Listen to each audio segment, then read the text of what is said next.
started living in a car. Mm-hmm. It's been 12 years now.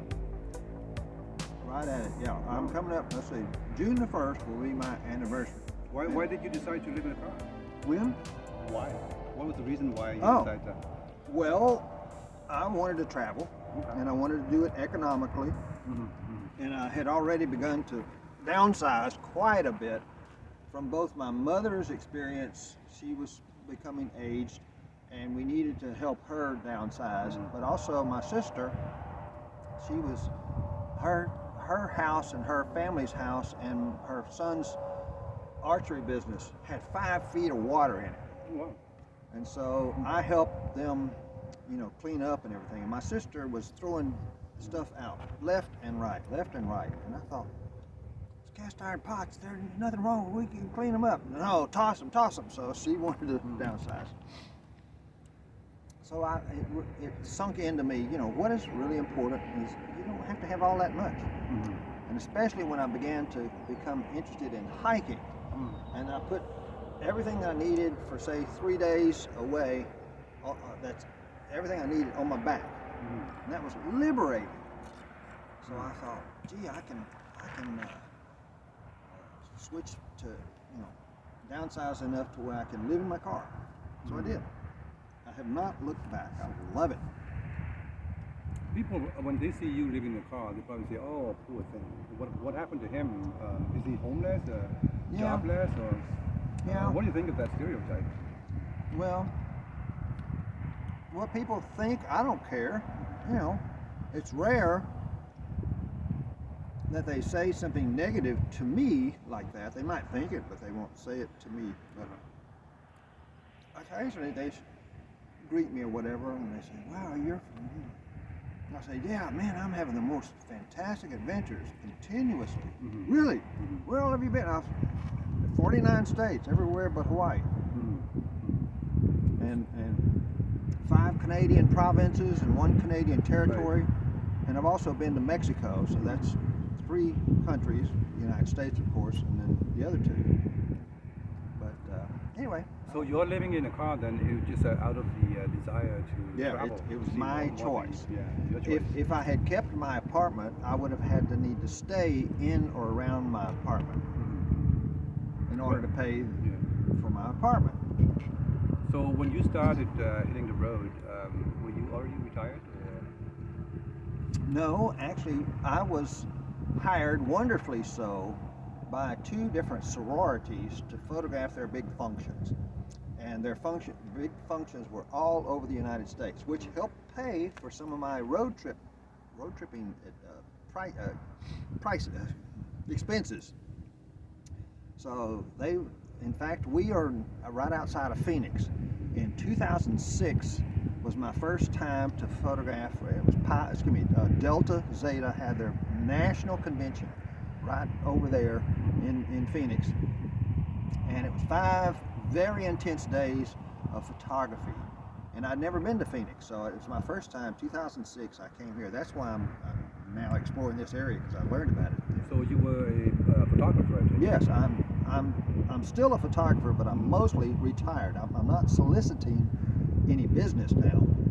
But for 10 years, I was the photographer for 2 different sororities that had me go all over the country. And they paid for my expenses, so to speak, and enough on the side. It's called event photography in the photographic circles. And so it was wonderful. I mean, those ladies are wonderful. Sometimes they work my fanny off with their long list of things that I had to photograph at these conventions. But I added stuff that they didn't even put on their list. So they were pleased with me and had me go, like I said, all over the country. So photography was your career, and still you were is. a professional photographer. Did you do anything else? Not really. No? Well, when I graduated from college, I got my degree in advertising, of all things. I really didn't know what I wanted, but I finally got a degree. I graduated from the University of Texas with a Bachelor of Journalism in, of journalism / marketing and so forth, which helped. But I worked in the field as an advertising copywriter for a while, and I wasn't successful at it. So the one advertising agency that I was working for, they had spent a whole bunch of money on another project. They were pitching an account, is what the term was. They were trying to get this other account, and they spent a lot of money trying to get that account, and they found out that they didn't get the account. So they looked around and said, oh, we got to cut some people. Well, I was one of the 6 people that was cut. And after that, I thought, by golly, I'm a photographer. So I started from there, from scratch. Do you have family? Yes, I have a fantastic daughter, fantastic son-in-law, and 5 fantastic, almost can walk on water grandkids in Lancaster, Pennsylvania. And then I have another daughter who has chosen to estrange herself from me. She's younger and everything, and I think she's in Texas. I'm not sure, but the last time I heard, she's in Texas. But I haven't seen her and her kids since 2008. And the kids were young, very young then. Anyway. So in this lifestyle here, living in a car, it's just you, right? Yes.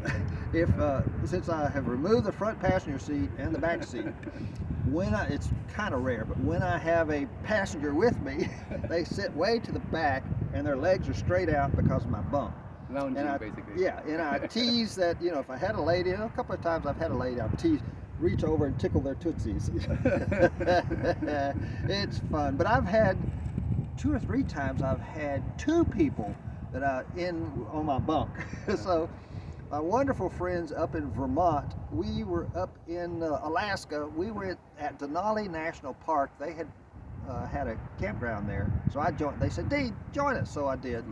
And we needed to go to do some laundry, and their pickup truck was all situated with a tarp and everything all roped off, and so mine wasn't. So they said, hey, can you take it? I said, sure, climb in. So they both climbed into my car, and I took a photograph of them. You could barely see me, but they're big people and everything, and they had big puffy jackets. So I have a photograph of that.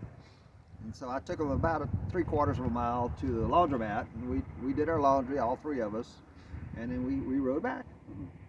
So your car is would you call that a compact sedan? Or, I don't know that it's a compact. Yeah, it's a Dodge Dart. Dodge Dart. 2016 Dodge Dart, It's not and I bought it subcompact, in Alaska.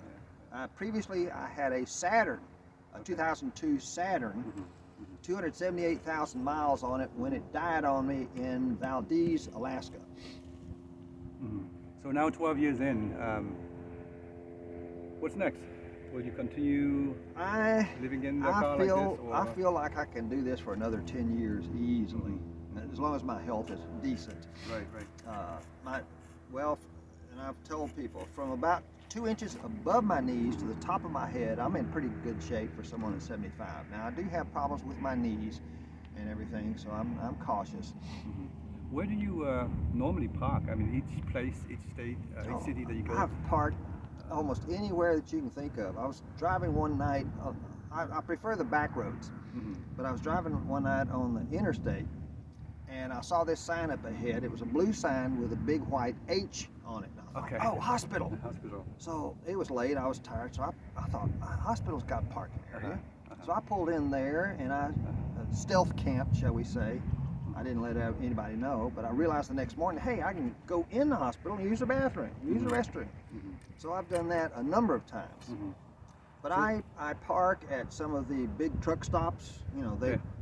They don't mind you at all. In fact, they're open 24 hours and people coming and going, so I've used them. Yes, I've used Walmart parking lots. Parking, yeah. But my favorite is Cracker Barrel. Okay. Cracker Barrel, about half the Cracker Barrels allow overnight parking. And the thing that I like about them too is that they are much darker and much quieter than a Walmart parking lot. Right. And they seem to like. Now, I would eat at their place if they would open earlier. They don't open till 7 a.m. By 7 a.m. I'm gone. wake up at 5:30.